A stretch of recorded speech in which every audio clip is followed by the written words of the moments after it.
தற்போது ஒரு அண்மை செய்தியை பார்த்து வருகிறோம். டாஸ்மாக் முறைகேட்டிற்கு எதிராக போராட்டம் நடத்திய பாஜக மாநில தலைவர் அண்ணாமலை மீது வழக்கு பதிவானது செய்யப்பட்டிருக்கிறது.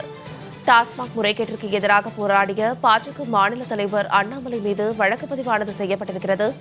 அண்ணாமலை, தமிழிசை சவுந்தரராஜன், ராஜா, முன்னாள் மத்திய அமைச்சர் பொன் ராதாகிருஷ்ணன் உள்ளிட்ட 772 பேர் மீது தற்போது வழக்கு பதிவானது செய்யப்பட்டிருக்கிறது. அண்ணாமலை, தமிழிசை சவுந்தரராஜன், ராஜா, முன்னாள் மத்திய அமைச்சர் பொன் ராதாகிருஷ்ணன் உள்ளிட்ட 772 பேர் மீது வழக்கு பதிவானது செய்யப்பட்டிருக்கிறது. அண்மை செய்தியாக பார்த்து வருகிறோம். மேலும் இது குறித்தான கூடுதல் விவரங்களோடு இணைகிறார் எமது செய்தியாளர் பார்த்திபன். வணக்கம் பார்த்திபன். 772 பேர் போராட்டத்தின் நிமித்தமாக கைது செய்யப்பட்டிருக்கிறார்கள். இது குறித்தான விரிவான விவரங்களை பதிவிடுங்க. வணக்கம் சார்லதா. சென்னையில நேற்று பாஜக தலைவர் அண்ணாமலை உள்ளிட்டோர் தலைவர்கள்லாம் சேர்ந்து இந்த டாஸ்மாக் முறைகேடு விவகாரத்தில் அனுமதியின்றி போராட்டம் நடைபெற்றதாகவும் இதனால் இவர்கள் மீது தற்போது வழக்கு பதிவு செய்யப்பட்டிருக்கிறது. நேற்று பாஜக சார்ந்த கட்சியினர் தொடர்ந்து இந்த டாஸ்மாக் முறைகேடு ஊழலுக்கு எதிராக போராட்டம் நடத்தினார்கள். குறிப்பாக சொல்ல வேண்டும் என்றால் பாஜக தலைவர் அண்ணாமலை, பாஜக மூத்த தலைவர் தமிழிசை சவுந்தரராஜன், அது மட்டுமின்றி முன்னாள் ஒன்றிய அமைச்சர் பொன் ராதாகிருஷ்ணன் உள்ளிட்டவர்களாம் தொடர்ந்து ராஜா உள்ளிட்டவர்களாம் இந்த ஆர்ப்பாட்டத்தில் ஈடுபட்டார்கள்.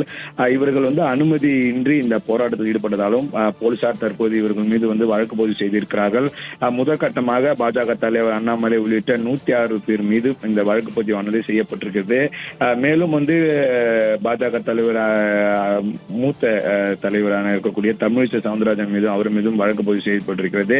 பாஜக தலைவர் அண்ணாமலை உள்ளிட்டோர் மீது நீலாங்கரை போலீசார் வழக்கு பதிவு செய்திருப்பதாகவும் தகவல் வெளியாகி இருக்கிறது. அது மட்டுமின்றி பாஜக மூத்த தலைவரான தமிழிசை சவுந்தரராஜன் மீதும் விருகம்பாக்கம் போலீசார் வழக்கு பதிவு செய்யப்பட்டதாக கூறப்படுகிறது. தொடர்ந்து சொல்ல வேண்டும் என்றால் பாஜக முதற்கட்டமாக 106 பேர் மீது வழக்கு பதிவு செய்யப்பட்டதாக கூறப்பட்ட நிலையில் மொத்தம் இந்த போராட்டத்தில் ஈடுபட்ட 772 மீது வழக்கு பதிவு செய்யப்பட்டதாக தகவல் என்பது வெளியாகி இருக்கிறது.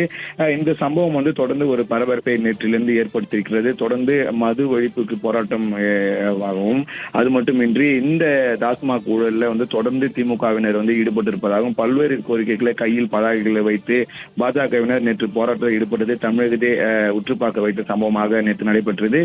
அதனால் இந்த போராட்டமானது தொடர்ந்து நடைபெற்றக்கூடிய இந்த நிலையில இவர்கள் மீது முதற்கட்டமாக வழக்கு பதிவு செய்யப்பட்டிருப்பதாகவும் இந்த வழக்குக்கெல்லாம் தாங்கள் அஞ்ச மாட்டோம் என பாஜக சார்பிலாக தலைவர்கள் தெரிவித்திருக்கக்கூடிய இந்த நிலையில தொடர்ந்து மாபெரும் ஒரு போராட்டத்தில் தினந்தோறும் ஈடுபடும் என்று நேற்றைய தினமே அண்ணாமலை அவர்கள் பாஜக மாநில தலைவர் அண்ணாமலை பேச்சதும் பெரும் ஒரு பரபரப்பை ஏற்படுத்திய நிலையில இப்ப இவர்கள் மீது வழக்கு பதிவு செய்யப்படுவதாக தகவல் வெளியாக இருப்பது பெரும் ஒரு பரபரப்பை ஏற்படுத்தியிருக்கிறது. சார்லதா, விரிவான விவரங்களுக்கு நன்றி பார்த்திபன்.